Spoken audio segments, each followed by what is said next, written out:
You know, sometimes I try to make it as real as possible. You just wouldn't understand what my producers were saying. The counting can actually be funny. Well, anyway, 2 men and 1 state have been trending all day. Baba Kabiru, yeah, Boyega Oyetola and Osun State. For those who may not know, Baba Kabiru is the former governor of Osun State, and Boyega Oyetola is the new governor of the state. Now, he's been sworn in today by the state's chief judge, Oyebola Ojo. Well, we really can't wait to see how Oyetola will hit it off in the kitchen. Will he be a good cook or a bad cook? What meal will he be cooking for the people of Osun? Well, anyway, best wishes for the governor. What's the political reading like in Nigeria? Stove on, pot on fire? Guess what? It's cooking time.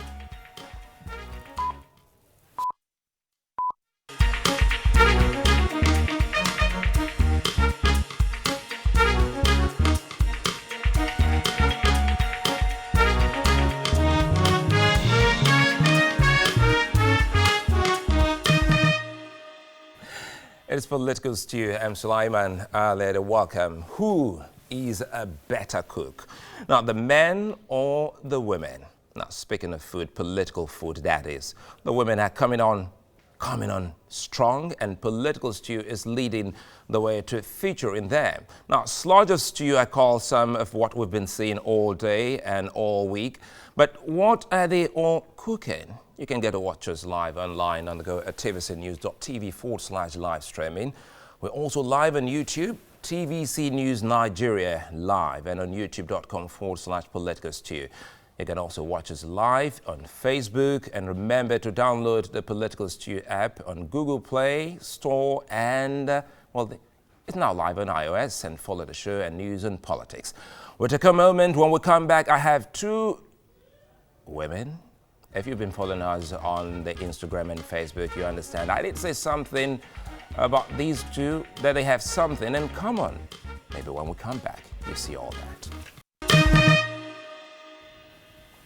I don't know if you get to feel it. When politics or elections are coming here in Nigeria, as you get closer, they say the upper you go, the cooler it becomes. But when it comes to politics, never.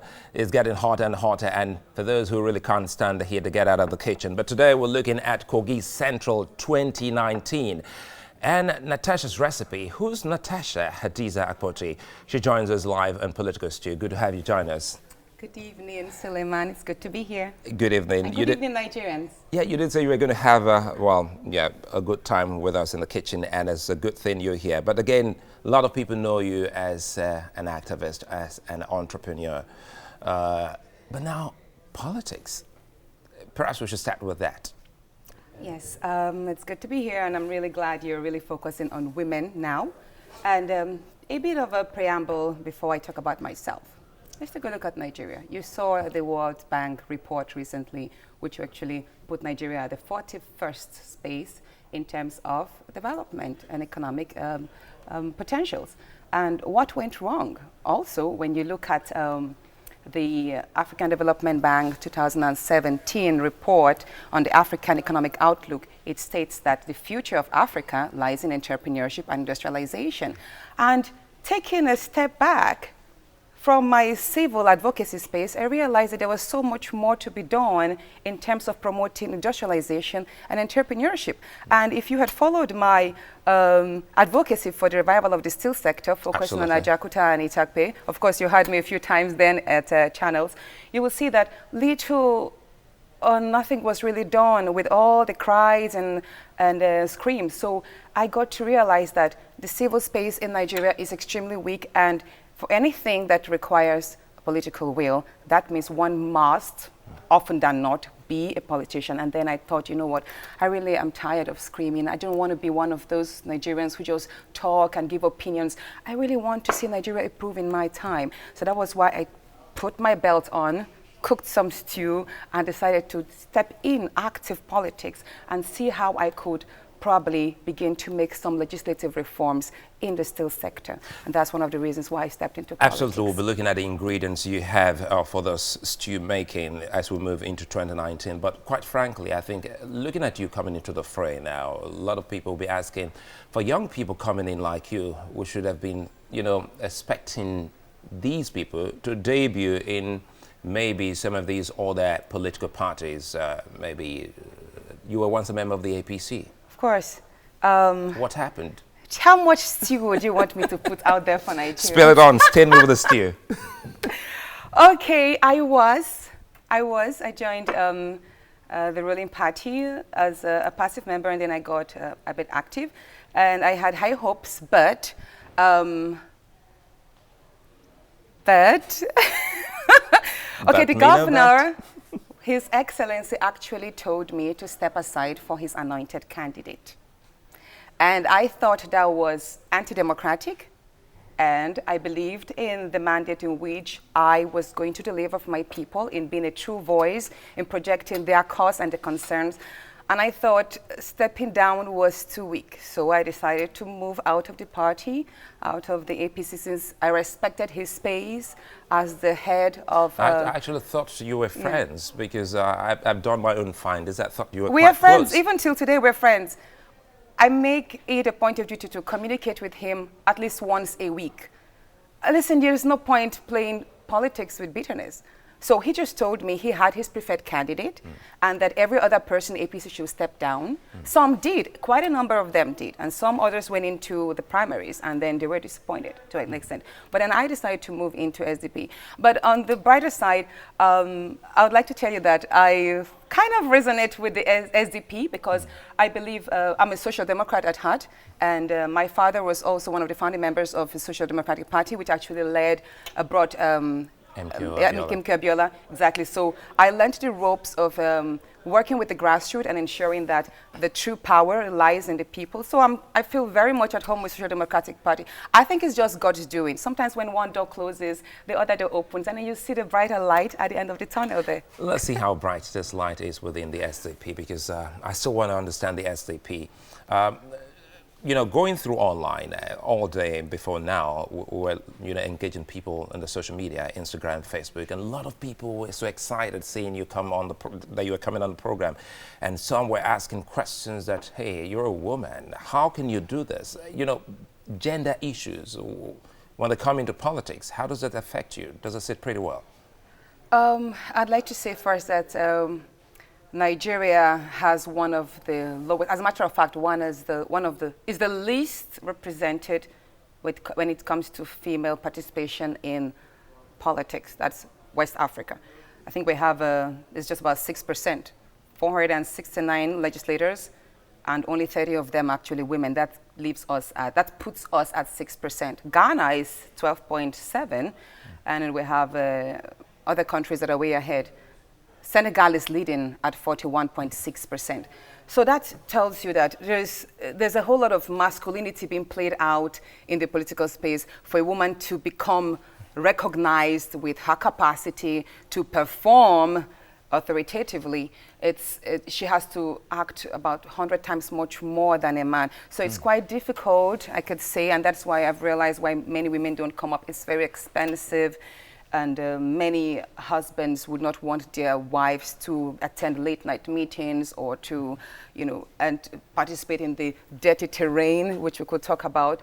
And I understand that, but I would say it's no hindrance. Every woman has a right to contribute to the society. And as a matter of fact, I would like to say Nigeria is suffering from that mother's nurturing touch.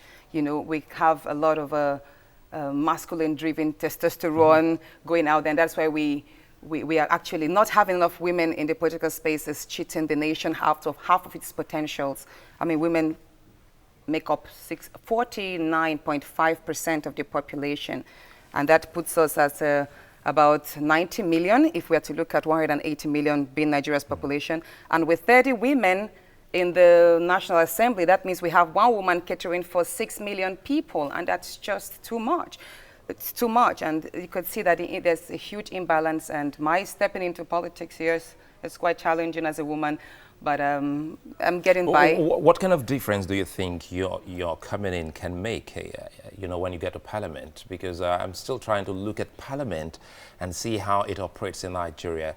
I'm of the school of thought who still sees our Parliament as not truly engaging, not truly perhaps the way we have seen parliamentarians engage and have a robust debate. You're a lawyer and a woman.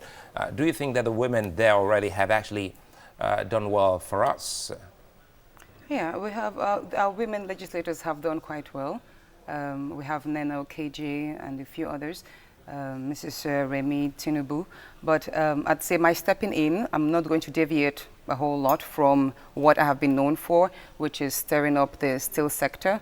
Of course, there's a whole lot of reforms that is needed there. I'm also going to project the issues of social justice, which I find our constitution extremely quiet on.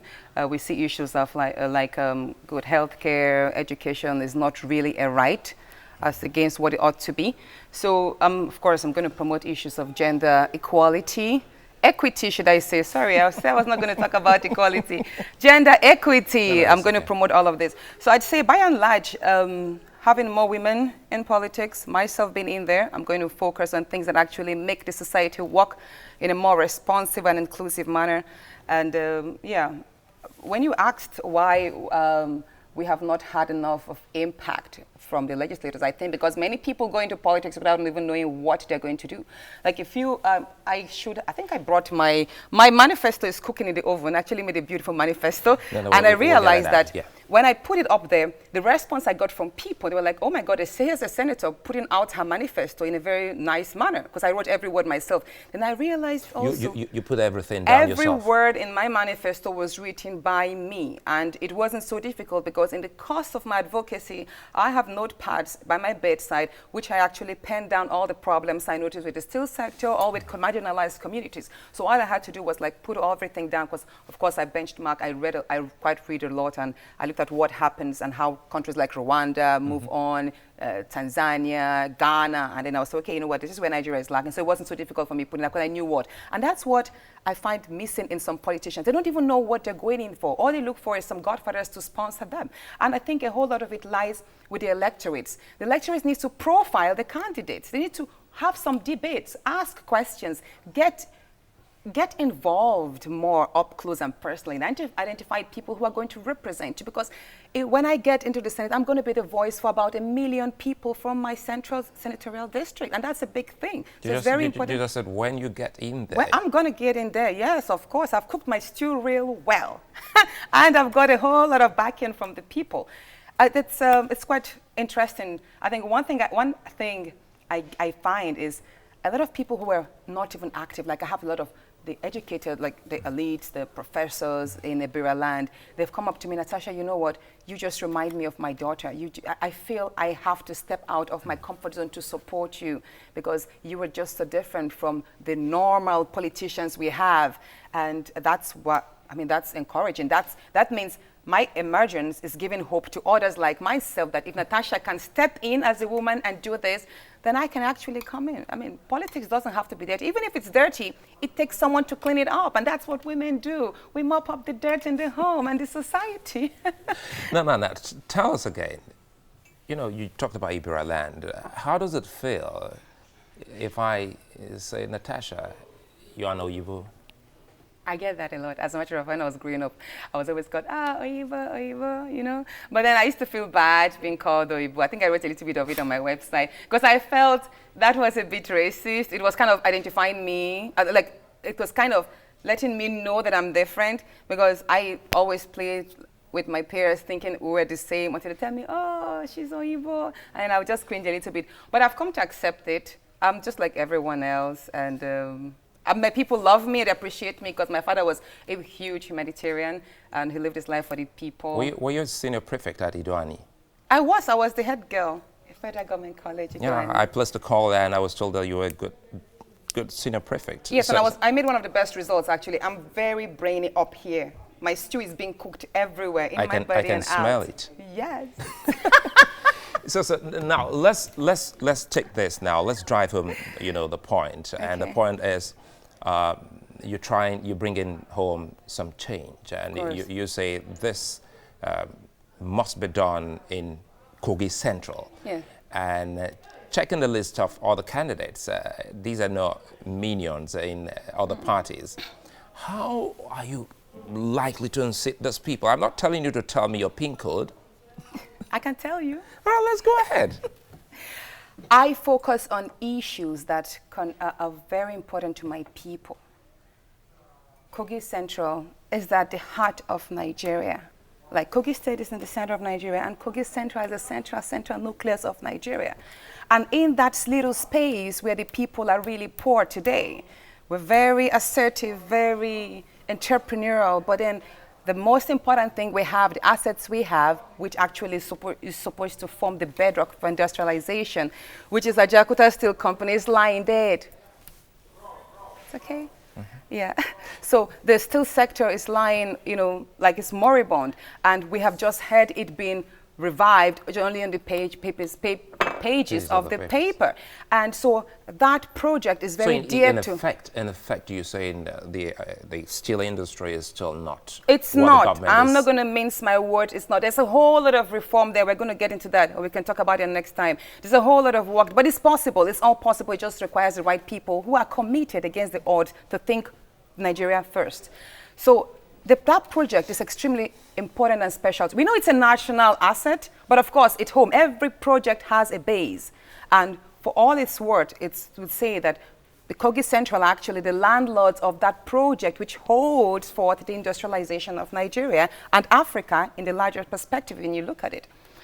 So I have said I focus on issues that concern us, concern the host communities, and that alone, without mincing words, my people have seen the truth in other representatives. I mean, with due respect to the PDP candidate and the APC candidate, we are brothers and sisters, exactly, but I'll say that I have not played my politics in terms of hatred. I've called for peace, I've called for unity, I've called for understanding and collaboration. I actually look forward to a time where, in the near few months, whereby the APC candidate and PDP candidate will come support me and say, you know what, for once, it is not about competition, because when you look at the only project that can actually change the economy and the space of Kogi Central, Kogi State, the Middle Belt, and Nigeria at large, which is the steel sector, then let's just give this lady a chance. So how do you that's what I think. I'm issue-focused. How do you intend to carry on with your representation, especially amongst the people? I say this because my own representative doesn't live. I stay in the hinterlands of Lagos. Okay, my representative lives somewhere in Lekki and somewhere away from us.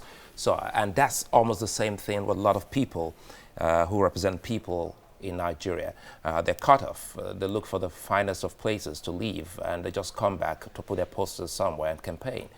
Are we going to see a Natasha Akpoti who will ultimately, as you say you're winning, who, when she becomes senator, will live somewhere in Abuja and don't even come back home to her people? You know, my formative years were spent in Okene and Ihima. Primary, secondary, so Ibera Land and Kogi Central stays in my heart. Even though I left home and I settled in Abuja, I still go home often. And it will interest you to know that I adopted 600 children from my community 4 years ago, and I've been paying their tuition and supporting their education because I believe in the power of education in its effort in eradicating poverty. So that tells you I have a huge connection home, and I'll tell my people that I'm not, even though of course Abuja is home as well, because I have my settlements over there, but I'm going to be more available for my people. And I am going to run a very open kind of style of governance whereby every voice will be accessible to me. And by all standards, I'm going to keep up my Facebook as well, because I find that's my first school. I read every comment, I respond as much as possible, I take criticism, and most people in Kogi Central are very active in the Facebook space. That's one thing I've noticed. So like I've said, I'm just going to be available home. I'm going to spend most weekends at home, and because the whole idea is I want to open Kogi Central to the world. You know, if you take your mind back towards the time when Ajaokuta was in the working space of in the early 80s, about 4 ministries were there. Ministry of Works, Ministry of Labor were actually in Ajaokuta. So I'm looking at a time whereby we can open Kogi Central and Kogi State to be the industrialization hub. So the finest hospitals and schools and cinemas will actually move in there, you know, and take space, and then we can have the next big Lagos, as it ought to be. You know, should you win, yes, and your former party, comes calling, hey, Natasha, come back home, would you listen? You didn't tell me that. You were going to ask me this online. No. I'm trying to. And that's a very easy one, I'm actually. trying to look into the crystal ball and say, okay, fine. perhaps, they keep calling. Why haven't you asked me if the Social Democratic Party is actually going to win the presidency?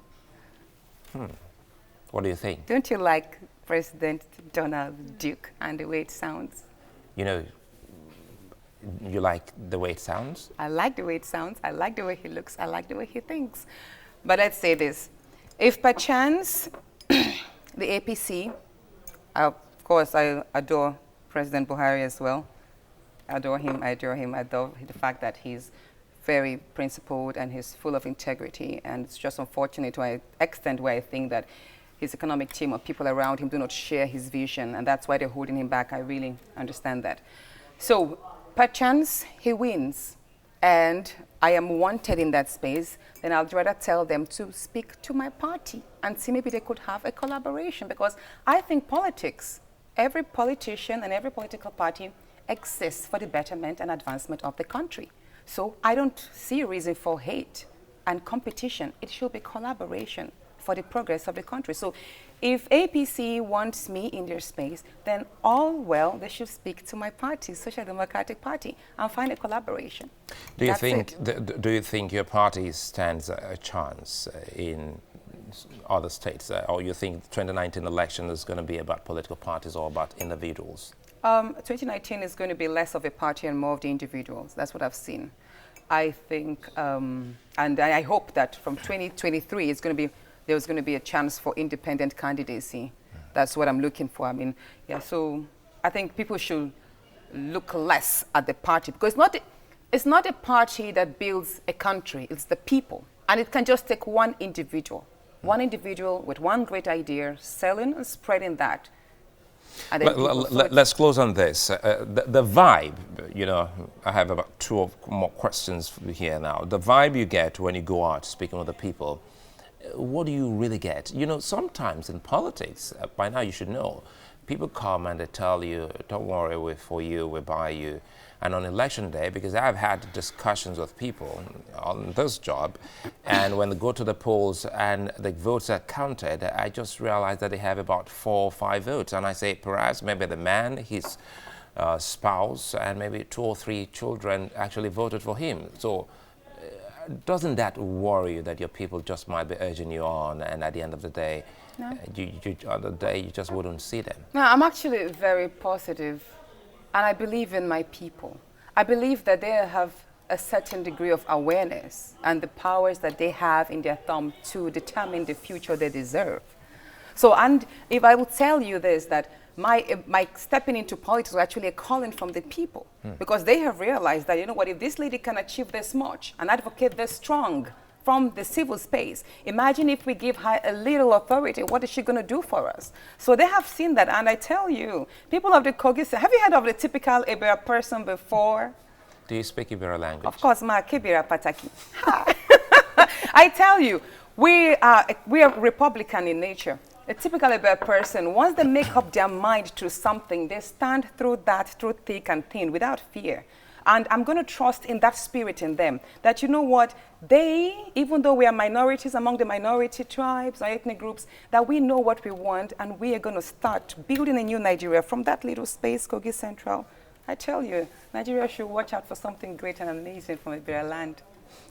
Hadiza, right? Natasha Hadiza Akpoti. I just wanted to get many thanks for speaking with us. That's Natasha Hadiza Akpoti. She's going for the Kogi Central senatorial seat in the 2019 election. Under the Social Democratic Party. The SDP. Well, when we come back, I did say, I have 2 ladies, and both of them, actually, Oyibo.